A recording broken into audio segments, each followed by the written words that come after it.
Morning. In traditional markets, both the S&P and the Dow closed last week in the red, as they did the week before, and then the Nasdaq closed just barely higher.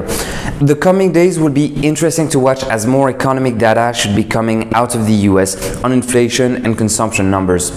While crypto suffers, it's also interesting to see gold rising steadily.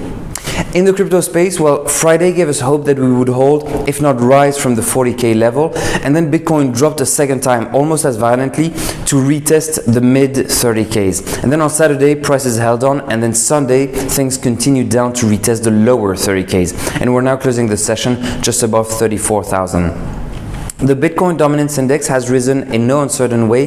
With fear, the predictable flight to safety has started, people transitioning from more volatile alts into Bitcoin. And so the index touched 48, coming all the way from 39 just last week.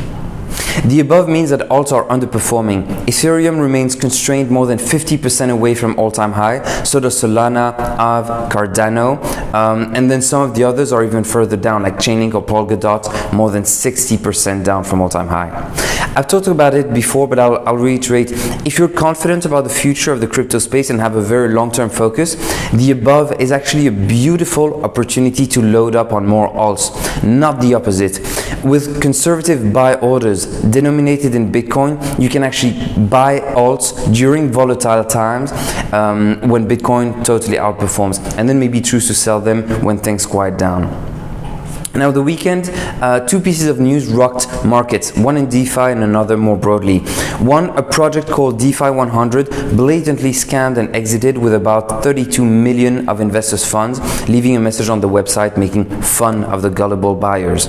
And two, maybe more impactful, was the news that Huobi stopped hosting crypto miners in China. And while they announced that, both themselves, Huobi and also OKX, mentioned limiting services for Chinese consumers ahead of a government crackdown. So naturally, you can see the effect of those news on prices.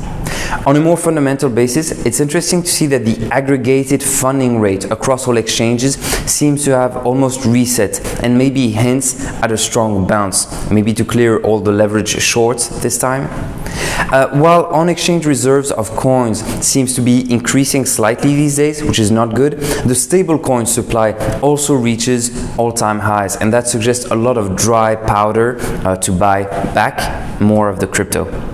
That's it for me today. I wish you a great day and a great trading day. If you haven't done so yet, please like, please subscribe. It helps with the visibility, but also means you'll be updated when new videos come out.